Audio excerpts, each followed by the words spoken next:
What applied example could I give here? Well, an applied example would be in micro theory, things that you do, the kinds of things that you might do would be to solve a utility maximization problem. It could be that you get utility from food, shelter, and clothing,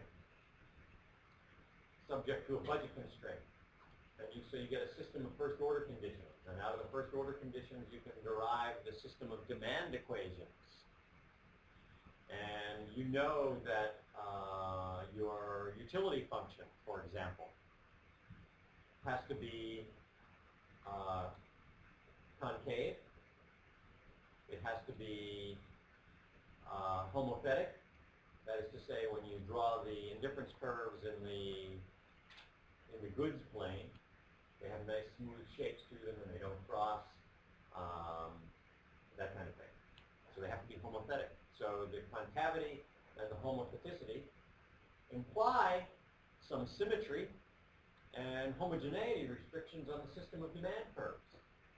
So you might go out and collect data on housing,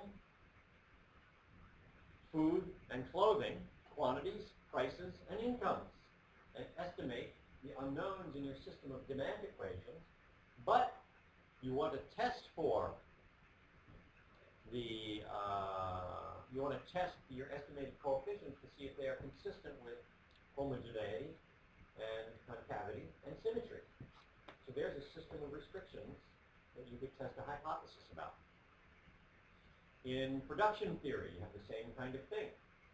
The firm is maximizing output subject to an isocost curve.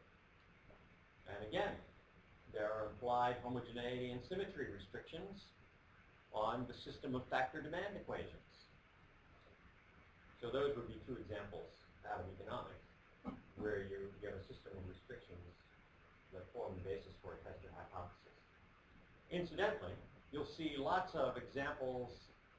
People don't do it so much anymore, but they used to do things like estimate systems of linear demand curves. Is it possible to reverse engineer a utility function from a system of linear demand curves?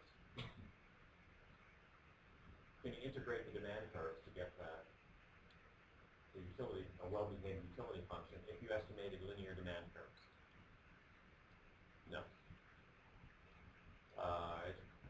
So what people have done instead is they've come up with estimation techniques, whether you're estimating factor demands or demands for goods and services, these so-called Rotterdam systems and almost ideal demand systems and things like that.